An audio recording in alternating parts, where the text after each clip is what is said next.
Hello, YouTubers, friends, compatriots, bottom feeders, citizens, debt slaves, useless eaters. You know the drill. Ostensibly, this is going to be part 3 of the Death of YouTube series. I'm very intrigued by this recent surge in censorship, format change, surveillance that's going on across the spectrum on the internet. I think corporate / government media and the internet are preempting legislation that they're trying to get through, and it reminds me of the 30s when films were reaching a saturation point of being so bawdy and seedy and immoral, according to public outcry and more likely the government.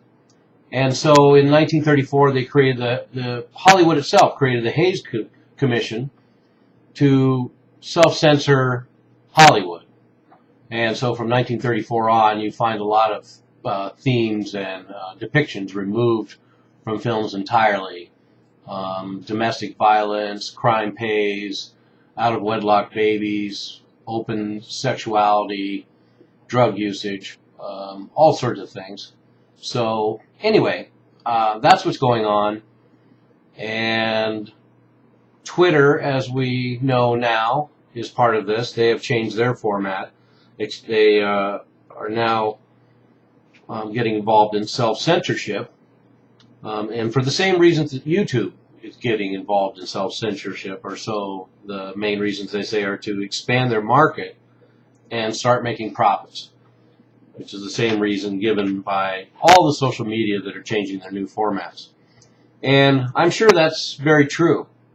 I was surprised to find out that even with all of the vast resources that are on YouTube, the average person spends 15 minutes on YouTube.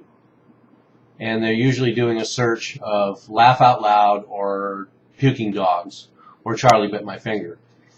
So as much as I might want to romanticize about the struggles of one man on YouTube, a man such as myself, and my noble efforts, I have to remember that the herd, the bewildered herd, the unwashed masses, the mob, are the ones who are setting the standard for this media. And so, as it turns out, they're not getting that much from my participation and your participation on YouTube as a daily user who uses it for all sorts of information and culture.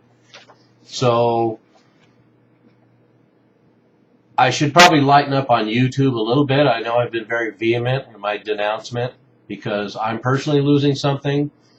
But if it is true that they have to pander to the lowest common denominator and reach out to the people who only spend 15 minutes a day on YouTube, that's a legitimate argument, as they have to run a business. But I do think, in line with the fact that all the social networking is doing it and everything on the internet is going in this direction, it is also part of a concerted effort towards censorship and surveillance, and I stand by that announcement.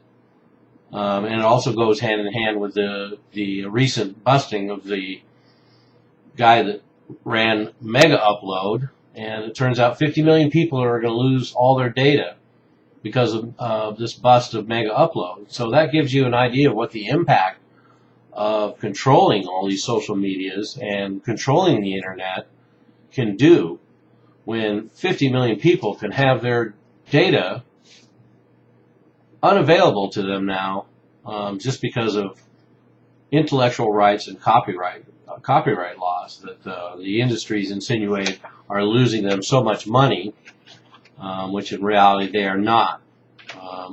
But like everything in society and government and corporate America, nothing can be left to chance. They will micromanage until every last person is controlled and or marketed to. A good example of this thrust is also the ACTA legislation, Anti-Counterfeiting Trade Agreement.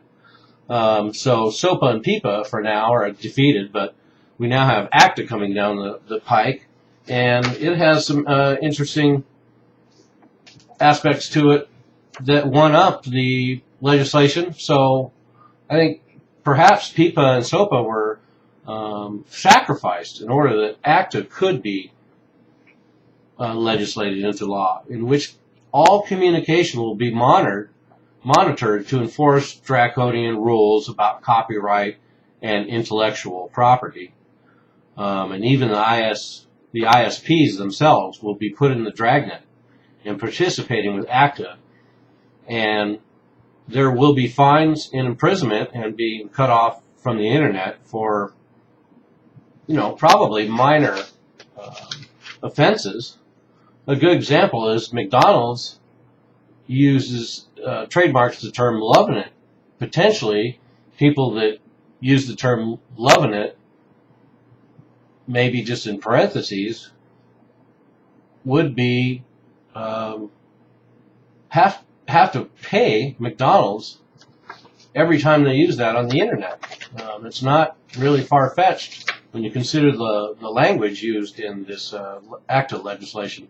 So anyway, we have to worry about that, and this is all basically to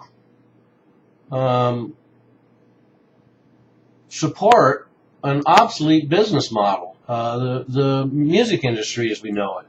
Hollywood has some of the same problems. I mean, we think of Hollywood as making tons and tons of money, but when you get down to the actual math, their expenses are very high, and they have interesting tax loopholes and write-offs that they use. So marketing movies that aren't profitable after, say, marketing. So, but the very dark heart of ACTA is the fact that everything could be restricted just by using its copyright filters and blocking filters. So a very convenient way for all information to be controlled, because then everything will essentially have a matrix number or a UPC number, if you like. And I was looking up some background information on some of this sort of legislation, and it's interesting because back in May of 2011, Bill Clinton called for a Ministry of Truth to control all the misinformation, rumors on the internet. So, interesting that the Democrats and the liberals have the reputation for being the champions of civil rights and government going too far. Well, we have Clinton and Obama who are instigating surveillance state far beyond what Bush could have ever imagined. So, in fact, it's interesting that Cass Sunstein, who is a Harvard law professor and now Obama's information czar, to monitor the internet. And his argument is called cognitive infiltration. You gotta love these government terms. Cognitive infiltration. And basically, political blogs would be forced to include pop-ups that direct them to official information, theoretically to give fair, balanced information. And it would also include outright bans of certain material or taxing, taxing sites, websites, and users who have dissenting opinions to the official version. Whether it's global warming denial or birthers or constitutionalists, Ron Paul supporters. I mean, we know the drill. So this is where things are headed. And as I mentioned on the last video, there is a protege of Soros.